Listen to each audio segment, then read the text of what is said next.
Pada pertemuan kali ini, pertemuan pada materi perubahan sosial sosiologi, kali ini bersama dengan 12 IPS 4. Pada kali ini perubahan sosial dalam sosiologi, kami akan membahas tentang definisi perubahan sosial, teori perubahan sosial, teori modern perubahan sosial, bentuk dan pola perubahan sosial, faktor yang mempengaruhi perubahan sosial, kemudian faktor penyebab perubahan sosial menurut Surjono Sukanto, kemudian penyesuaian dan dampak perubahan sosial, proses perubahan budaya menurut Alvin L. Bertrand, dan yang terakhir discovery, invention, dan innovation.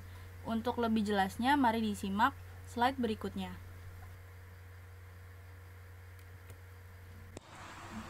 Saya Bimo Radityo akan menjelaskan tentang definisi perubahan sosial dari Gilin dan Gilin. Perubahan sosial merupakan variasi cara hidup yang telah diterima yang disebabkan karena kondisi geografis, kebudayaan, material, komposisi penduduk, ideologi, maupun adanya difusi ataupun penemuan baru dalam masyarakat. Yang kedua ada dari William F. Ogboom. Ruang lingkup perubahan sosial mencakup unsur kebudayaan, material dan non-material, terutama menekankan pengaruh yang besar dari unsur kebudayaan material terhadap unsur non-material. Yang ketiga ada Samuel Koenig. Perubahan sosial menunjuk pada modifikasi yang terjadi dalam pola kehidupan manusia karena sebab intern dan ekstern. Yang keempat ada McIver. Perubahan sosial adalah terjadinya perubahan dalam hubungan sosial atau social relationship, atau sebagai perubahan terhadap keseimbangan equilibrium. Yang kelima ada Kingsley Davis. Perubahan sosial adalah perubahan yang terjadi dalam struktur dan fungsi masyarakat. Dan yang terakhir ada Selo Surmajan. Perubahan pada lembaga-lembaga kemasyarakatan di dalam suatu masyarakat yang mempengaruhi sistem sosialnya. Terima kasih.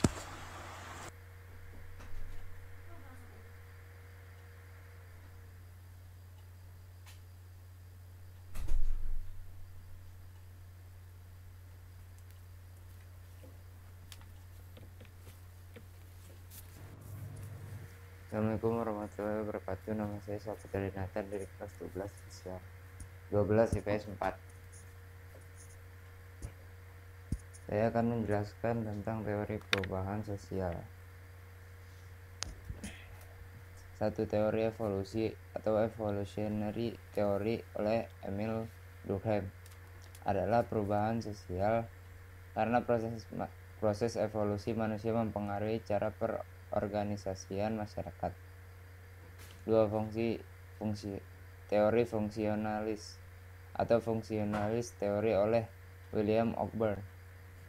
Setiap elemen masyarakat memiliki fungsi terhadap elemen masyarakat lainnya. Fungsi tersebut dalam perkembangannya memiliki tingkat perubahan yang berbeda. Ogburn juga memperkenalkan teori cultural lag atau ketertinggalan kebudayaan. Adalah perbedaan antara tarif kemajuan dari berbagai bagian dalam kebudayaan dari suatu masyarakat. 3. Teori konflik atau konflik teori oleh Karl Marx. Konflik yang terjadi merupakan akibat dari pertentangan kelas sosial antara kelompok tertindas dengan kelompok penguasa sehingga terjadi perubahan sosial. 4.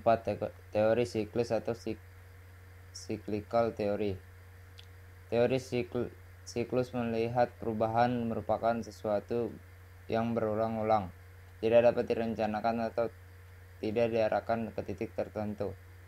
Tidak ada proses perubahan masyarakat secara bertahap sehingga batas antara pola hidup primitif, tradisional, dan modern tidak jelas.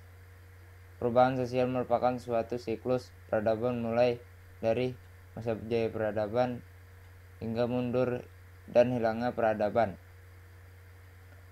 Menurut beberapa ahli mengenai teori siklus, Oswald Spengler, setiap peradaban besar mengalami proses kelahiran, pertumbuhan, dan keruntuhan. 2. Peritim Sorokin, semua peradaban besar berada dalam siklus 3 sistem kebudayaan, yaitu kebudayaan idealistis, dan sensasi yang berputar tanpa akhir.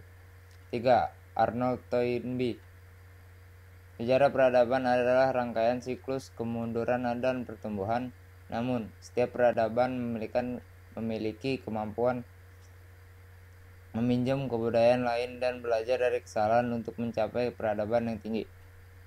4. Ibnu Khaldun. Perubahan masyarakat diwarnai dengan pertumbuhan dan penaklukan kebudayaan. Hal ini akibat konflik antara orang menetap dan orang nomaden. Lalu teori linier atau teori perkembangan.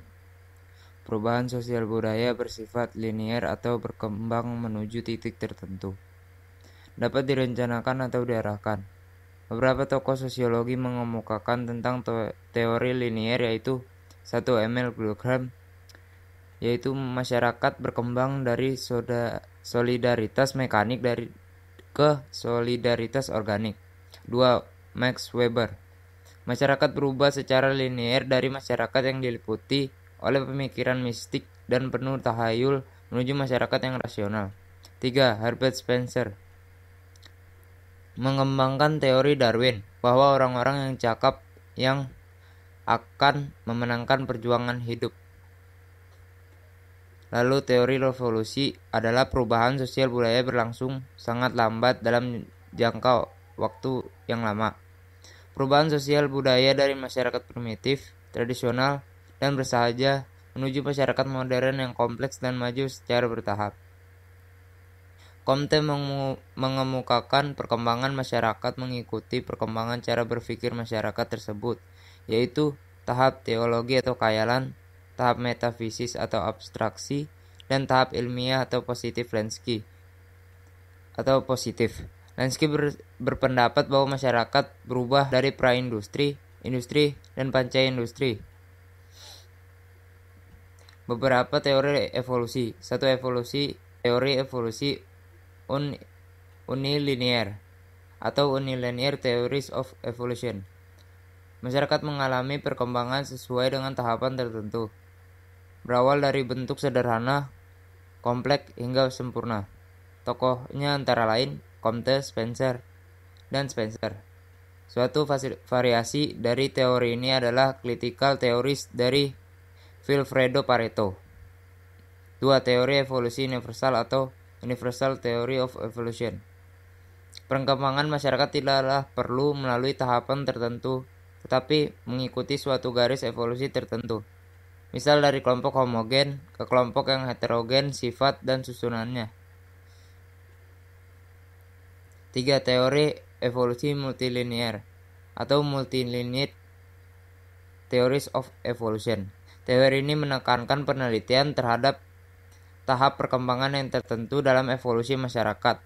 Misalnya penelitian pengaruh sistem perubahan sistem mata pencarian dari berburu ke sistem pertanian atau terhadap sistem kekeluargaan dalam masyarakat yang bersangkutan.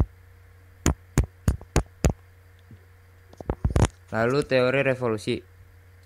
Perubahan sosial menurut teori revolusi adalah perubahan sosial budaya berlangsung secara drastis atau cepat yang mengarah pada sendi utama kehidupan masyarakat atau termasuk lembaga kemasyarakatan. Karl Marx berpendapat bahwa masyarakat berkembang secara linier dan bersifat revolusioner.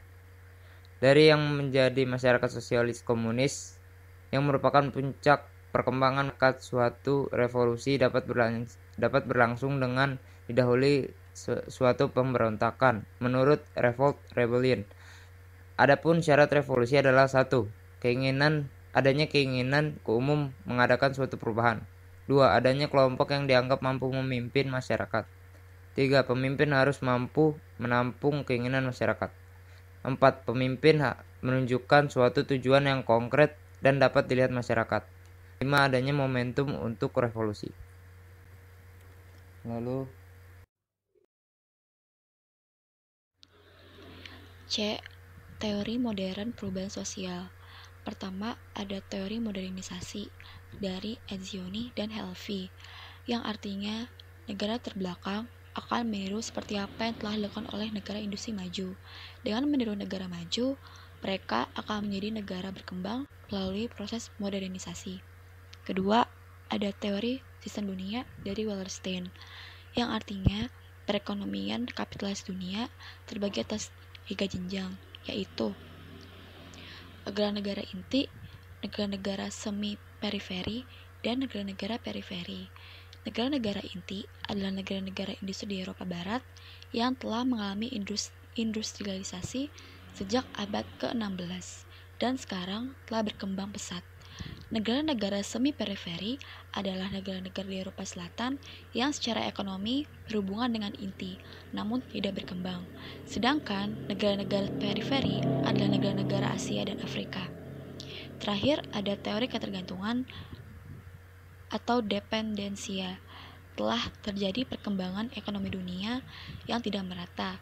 Di satu pihak, negara-negara maju mengalami perkembangan, di lain pihak, secara bersamaan, negara dunia ketiga mengalami kolonialisme dan neokolonialisme, bahkan justru menjadi semakin terbelakang. Dunia ketiga tidak mengalami tahap tinggal landas. Keadaan ini menciptakan negara dunia ketiga yang ekonominya berbasis pada sumber daya alam selalu tergantung pada negara industri maju.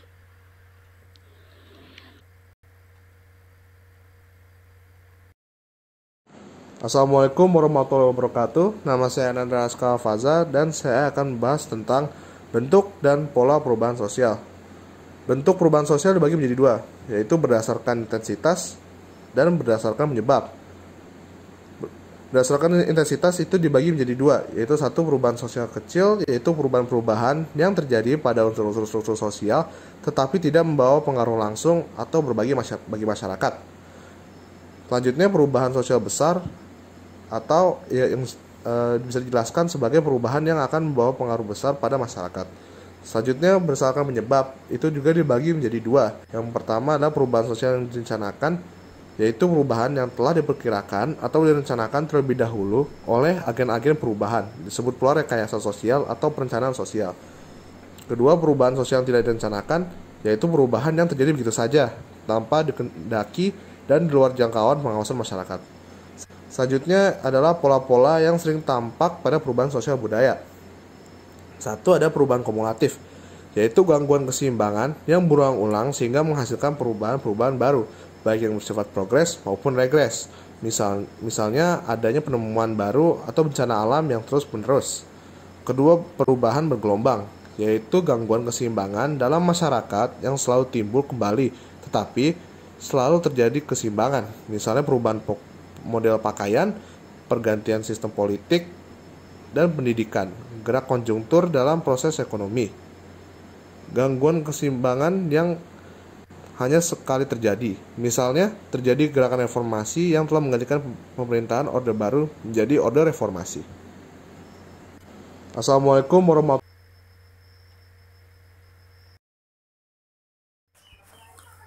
wabarakatuh. Faktor yang mempengaruhi perubahan sosial. Faktor pendorong. A. Kontak dengan kebudayaan lain. B. Sistem pendidikan formal yang maju dan adanya toleransi. C. Penduduk yang heterogen dan sistem stratifikasi yang terbuka. D. Ketidakmampuan masyarakat terhadap bidang-bidang kehidupan. E. Orientasi ke masa depan. F. Nilai bahwa manusia senantiasa harus berikhtiar untuk memperbaiki hidupnya. G. Difusi intra dan antar masyarakat. Faktor penghambat perubahan sosial. A. Hubungan yang kurang dengan masyarakat lainnya. B. Perkembangan ilmu pengetahuan yang terlambat. C. Sikap masyarakat yang sangat tradisional. D. Adanya kepentingan yang telah tertanam kuat. E. Rasa takut akan kegoyahan pada integrasi sosial yang ada. E. Prasangka pada hal-hal yang tidak asing. G. Adat istiadat atau kebiasaan. Faktor penyebab perubahan sosial menurut Soljano Soekanto. Faktor penyebab perubahan sosial dibagi menjadi dua, faktor internal dan faktor eksternal. Faktor internal yang pertama adalah bertambahnya atau berkurangnya penduduk. Yang kedua, penemuan baru atau inovasi baik discovery maupun invention. Hal ini muncul karena satu, kesadaran individu. 2. Kualitas ahli-ahli dalam suatu kebudayaan. 3. Perangsang bagi aktivitas. Selanjutnya, konflik dalam masyarakat, terjadinya pemberontakan atau revolusi. Faktor dari alam selain hal tersebut di atas juga terdapat faktor internal lainnya. Yang pertama, pemecahan dari masyarakat tersebut. Yang kedua, individu yang kreatif yang memiliki inisiatif baru. Yang ketiga, muncullah kelompok sosial yang inovatif dan kreatif. Yang keempat, pemimpin yang progresif. Terus ada faktor eksternal. Yang pertama yaitu lingkungan alam, misalnya gempa bumi, bencana alam. Yang kedua, peperangan, dan yang terakhir pengaruh kebudayaan lain, yaitu melalui difusi, akulturasi, dan asimilasi.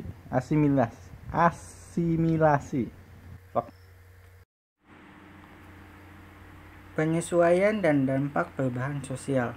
Penyesuaian ini terjadi karena adanya unsur-unsur baru dalam masyarakat yang dapat mengakibatkan sebuah gangguan terhadap keserasian masyarakat. Apabila ketidakserasian dapat dipulihkan kembali, maka keadaan tersebut dinamakan penyesuaian. Bila sebaliknya, maka dinamakan ketidaksesuaian sosial. Saluran-saluran perubahan sosial dan budaya merupakan saluran-saluran yang dilalui oleh proses perubahan. Umumnya saluran tersebut adalah lembaga-lembaga kemasyarakatan dalam bidang pemerintahan, ekonomi, pendidikan, agama, rekreasi, dan lain-lain. Penyesuaian ini memiliki dampak positif dan juga dampak negatif. Dampak positifnya antara lain adalah munculnya akomodasi, sehingga dijapainya tahap perkembangan sosial baru yang lebih maju dan lebih baik dari keadaan sebelumnya. Munculnya reintegrasi, yaitu proses pembentukan norma dan nilai baru agar serasi dengan lembaga kemasyarakatan yang telah mengalami perubahan. Lalu dampak negatifnya antara lain munculnya disorientasi nilai dan norma yang seperti contohnya adalah kenakalan remaja dan juga kriminalitas. Lalu munculnya konflik sosial. Lalu peranata sosial yang ada dalam masyarakat tidak lagi berfungsi secara optimal. Terjadinya berbagai bentuk kerusakan lingkungan, serta munculnya krisis multidimensi. Materi ke-8 atau materi H. Pada materi ini kita akan membahas tentang proses perubahan budaya menurut Alvin L. Bertrand. Proses perubahan budaya itu ada 4. Yang pertama, difusi. Difusi adalah penyebaran atau perembesan suatu unsur budaya kepada orang lain dan suatu kelompok masyarakat ke dalam masyarakat lainnya.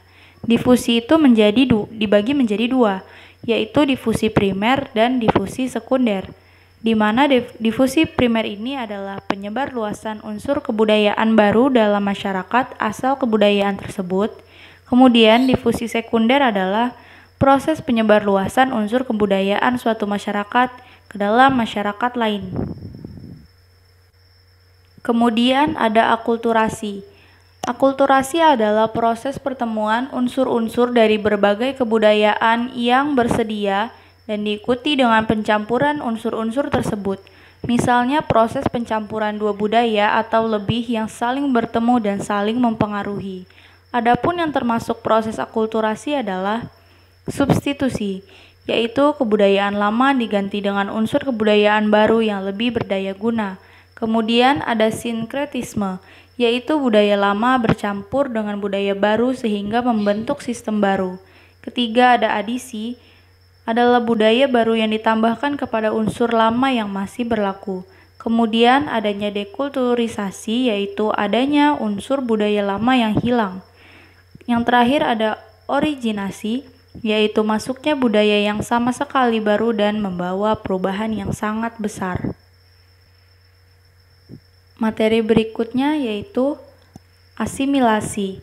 Asimilasi adalah penyesuaian atau peleburan sifat-sifat asli yang dimiliki oleh suatu masyarakat dengan latar belakang budaya yang berbeda-beda. Sedangkan masuknya unsur budaya itu dibagi menjadi 2. Yang pertama ada penetration violence atau masuknya budaya asing ke budaya lain secara memaksa, misalnya penjajahan. Yang kedua yaitu penetration specific, yaitu masuknya budaya asing ke budaya lain secara damai. Kemudian ada akomodasi. Akomodasi itu merupakan proses mengurangi dan mencegah pertentangan serta dimungkinkan terjadinya kerjasama. Kemudian materi yang ke-9 yaitu discovery, invention, dan innovation. Yang pertama ada discovery. Discovery adalah penemuan unsur-unsur baru pertama kali dan belum pernah ada sebelumnya. Contohnya yaitu penemuan obat khasiat buah kinah sebagai obat penyembuh sakit malaria. Discovery adalah penemuan kebudayaan atau sesuatu yang baru dalam masyarakat, baik berupa alat, atau ide, atau gagasan. Jika discovery diakui dan telah diterima bahkan sudah diterapkan, maka akan menjadi invention. Invention adalah proses di mana suatu unsur baru dihasilkan dengan mengkombinasi atau menyusun kembali unsur-unsur lama yang telah ada di dalam masyarakat. Kemudian, penemuan baru tersebut dapat menyebar atau berakibat ke banyak segi kehidupan, kemudian menjalar atau mengakibatkan perubahan pada bidang yang lain, atau beberapa penemuan baru dapat mengakibatkan timbulnya satu jenis perubahan. Setelah discovery, muncullah invention. Invention ini adalah penerimaan dan pengakuan unsur-unsur baru yang ditemukan. Contohnya, penemuan pesawat dapat membawa pengaruh pada sistem transportasi udara yang kemudian dapat mempengaruhi alat tempur, selanjutnya mempengaruhi bagi perubahan organisasi militer dan seterusnya. Setelah invention, adanya innovation. Innovation yaitu penggunaan discovery dan invention dalam memenuhi kebutuhan masyarakat. Contohnya, penemuan pesawat terbang yang ditemukan oleh bangsa Eropa pada abad ke-19. Hasil inovasi tersebut telah menyebar hingga ke berbagai negara. Kemudian, itu saja penjelasan dari kelompok kami mengenai perubahan sosial. Kurang lebihnya mohon dimaafkan. Terima kasih.